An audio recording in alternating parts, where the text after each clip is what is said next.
Another hunter was on the trail. This one seemed to have little more information or hard evidence about Mark than the others. Still, it was a worry. It would be a tragedy if some federal lawmen trapped Mark and he had to stand trial for the good work he was doing. No, the penetrator must be protected at all costs. He had gone into battle almost 24 times now, fighting for the little guy, for the down and outer, for the honest cop and politician. These missions had been against terrible odds, with the hoodlums and police both often trying to eliminate the penetrator. And so far, Mark Harden, known now in many parts of the world as the penetrator, had charged through and won each time, despite the odds, but often he paid a tremendous physical and mental price. It had been several years now since the professor had met Mark as a just-discharged veteran who had been broken up in Vietnam, not by the enemy, but by a small, self-serving clique of army extremists who hated him for exposing a giant military goods black market in Saigon.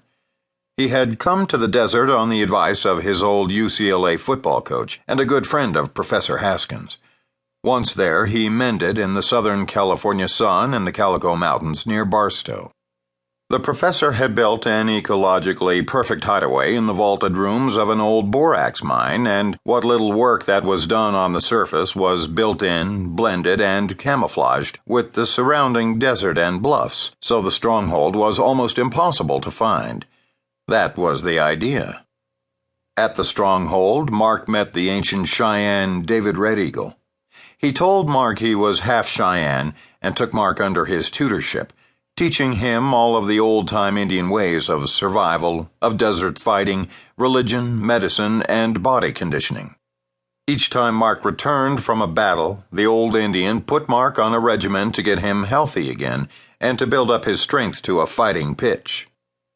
Professor Haskins served as research and outside contact man, utilizing his hundreds of loyal students and colleagues around the nation to gain special information on almost any subject, including data on criminal problem areas.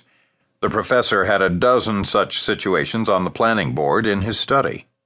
Some were worsening to the point they would need attention soon. The professor hoped that this latest FBI bulletin to all law enforcement agencies in the nation did not trigger any police or FBI trouble for Mark. The cover name of John Savage was useless now.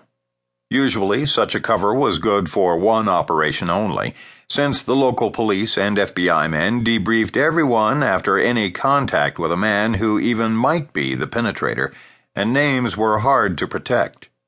The professor was pleased, however, with the way most of these strangers had helped shield the vital description of the penetrator.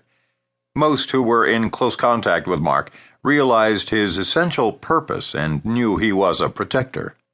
They would not violate that trust and his help to them by giving out a clear and solid description of him. This whole crime-fighting work had begun several years ago.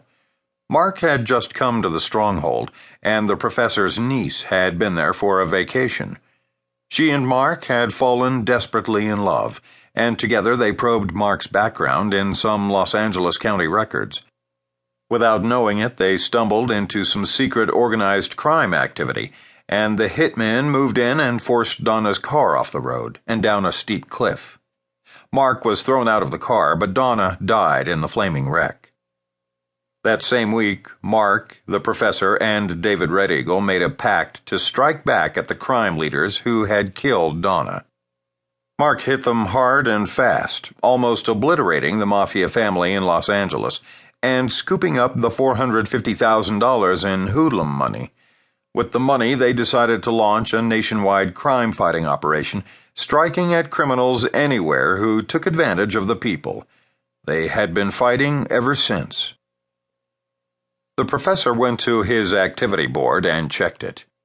The 3-foot-high by 4-foot-wide wall map of the United States, with Hawaii and Alaska inserts, had nearly a dozen small red flags. 20 green squares showed where the penetrator had already swung into action. 2 areas had large red explosion stickers. These were the current and most volatile.